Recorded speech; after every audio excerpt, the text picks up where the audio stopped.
Hey everybody, Rob Hunden here, CEO of Hunden Partners, and today I'm going to be talking to you about headquarter hotels and some of the fundamentals of why they're necessary and the reality checks that most people need to know. If you have a convention center, the only way it's going to be utilized by meeting planners is if they can put a large chunk of their group or event at one or two or three major hotels that are connected or within walking distance of the convention or meeting facility. They need something to do that with, right? And that is called a headquarters hotel. Hotels that are full service can't be rooms only. Why can't they be rooms only? Why do they have to be full service? Because convention centers are not full 365 days a year, but hotels need to be full 365 days per year.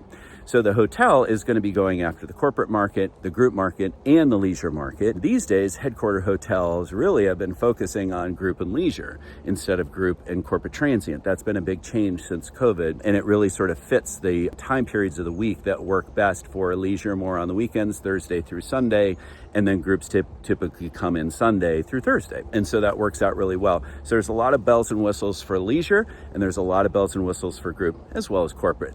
What are those bells and whistles?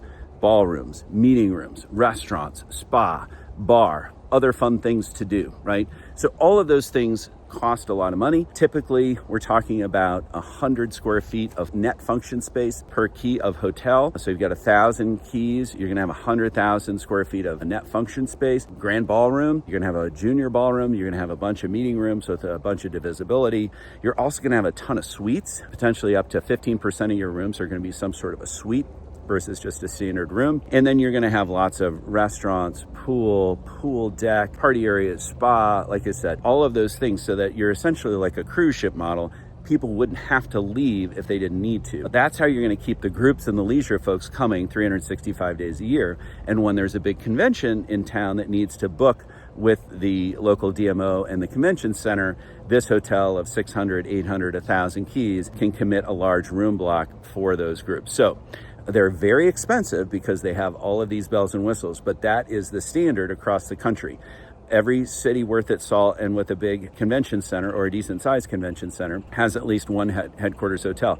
Others that don't are now getting them. We're working in Tulsa, Cincinnati, Milwaukee to get headquarter hotels, but they're behind the times. Others, like where I'm from, Indianapolis, has more than anybody else, 5 or 6 attached now, like Battleship Row, to create the most walkable, connected set of hotels packaged with a convention center in the country. San Antonio, very similar. Denver's looking for its second headquarters hotel. Dallas is going to have another one. Houston's looking potentially at a third. So all of these things are just how the industry works. These are critical. They are usually privately owned, sometimes publicly owned, and so they're very expensive. 700,000-800,000 per key now. Oftentimes, with the cost of everything these days, they need to be subsidized up to 50%, given high interest rates and high costs for construction. I'm going to leave it there, but that's what they are, why they're needed, and how much they cost, and some of the key metrics associated with them. We'll talk more about headquarter hotels and how we can get those built and funded, and some war stories on another session. So have a great day.